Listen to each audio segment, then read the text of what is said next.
Hello everybody, my name is Crystal. I am a professional psychic medium and spiritual educator. That means I teach psychics and mediums. I also teach Reiki.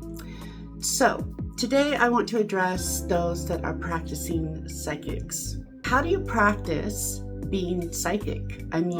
Because really you're predicting something that's going to happen in the near future, whether it be an hour from now, a week from now, a month from now, a year from now, whatever. Whether it be for you, for family, for friends, for loved ones, for strangers, for the world, psychics, we have the ability of picking up future happenings. So, how do you practice? Did you know that even though I've been doing this for almost a decade, I still practice? So every Halloween, when the veil is thin and I just feel really connected to Mother Earth, the planets, I feel the connection because of the thinness, right, of the veil. And it's then I go into my predictions for winter. So I always try to predict the day that it's going to first snow for me, the day I'm going to see it in my front yard. Not when it says it's going to snow in the nearby town or whatever, when I'm going to see it visually. So I predicted January 10th, okay? But the weather forecast today is saying that it's going to snow. But is it going to snow where I'm at? Am I going to actually see it today or on the 10th? So I'll keep you guys posted in this video. I'll put it in the comments. But it isn't about whether I'm accurate or not today, or if it snows today or not. It's about constantly doing things, even little things like that, to test your accuracy. There are other ways, little fun ways that you can do to try to predict things, okay? I see a lot of practicing psychics and mediums. They're filled with excuses and they love to blame it on outside things and spirit. But I'm going to tell you 95% maybe of the time, it's you. It's your fear, it's your doubt, it's your faith and belief system you might be struggling with. It could be substances, it could be depression, it could be medication. So if you're trying to do this work and there's certain things you're doing in your life, actually environmental things may block you. Where is your pineal gland at? If you get a reading or a review from someone like me who's experienced in reviewing your energy and reading your energy, then that could also help you if you aren't sure yourself. But remember, all you have to do is go within for your answers. All of your answers are within. So how are other ways that you can practice being a psychic? Get a deck of cards. Get a deck of cards and just play the numbers higher or lower at first. Get a deck of cards, shuffle them really well, right? And then just do higher, lower. And then you can try to do, is it a face card or is it a number? And then you can try to do the exact number, the exact face card. It's a jack. It's a jack of diamonds. It's an ace of clubs. Your belief that you could never be that accurate is a block. It really is, because you can be that accurate. A lot of times I know something right before it happens. So, for example, this is also like a mini premonition. You ever walking around your house, you're cleaning, zippity-doo-dah, zippity-day, right? And then you set a glass down on the counter. And it's kind of close to the edge or whatever, or it doesn't even have to be. You just set something down and something in you says, move it or it's going to fall.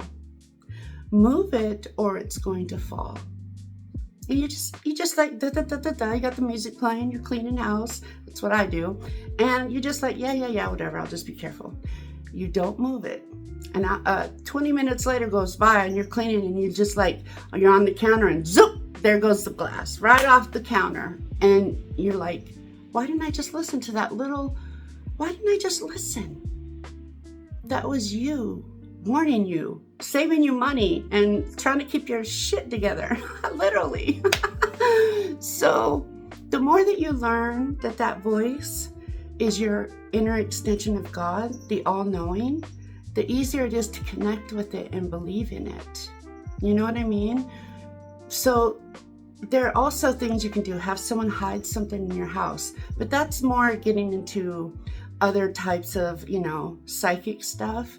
You can, as an educator, when you take training with me, I break down the psychic. You don't know it, but I do.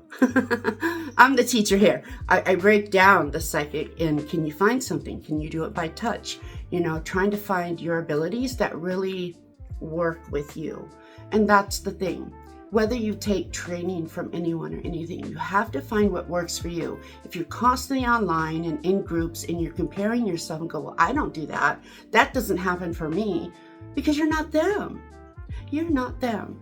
Do we all get the information? Yes, but we get it in slightly different ways for each other. For example, for me, when a spirit comes through and I'm trying to get information to pass on to their loved one as evidence that I'm speaking to their loved one, let's say that they pass suddenly, I get this symbol. I'll see the spirit in front of me because I'm very clairvoyant, clear seeing, right? I'll see this. The spirit will do this, or I'll just see this in my head. I'll see that. Then that tells me, because I've built up my symbol book over the years, that tells me that the spirit died unexpectedly. They weren't ready. They didn't know they were going to pass, like from illness, and you're sick and you're going to pass. It was suddenly, unexpectedly, and it was rough. That's why the slamming of the fist. For me, that's for me though. And you're going to have your symbols for everything. And your symbols are the things that repeat with people over and over, okay? So there's many different ways. I'll put a few other ways up here on the screen or whatever. Over here, whatever. To help, give you a few tips, or maybe in the caption or whatever. To give you a couple more tips. I don't want to take up more of your time. But yeah, just remember, you can always practice trying to do things with dates, that's a good way to practice, grab a calendar, or see a calendar in your head. Go into a meditation and see a calendar in your head, right? And say, well, what date is this going to happen? Something that you don't know when it's going to happen. Maybe you're waiting for something. What date is that letter, that confirmation letter, or an approval or denial letter? When is that coming? July 3rd of 2026. Okay, you see, write it on the calendar, and then the date that it happens. And here's the thing, the last tip I will say: stop getting discouraged when you get it wrong, when you get things wrong.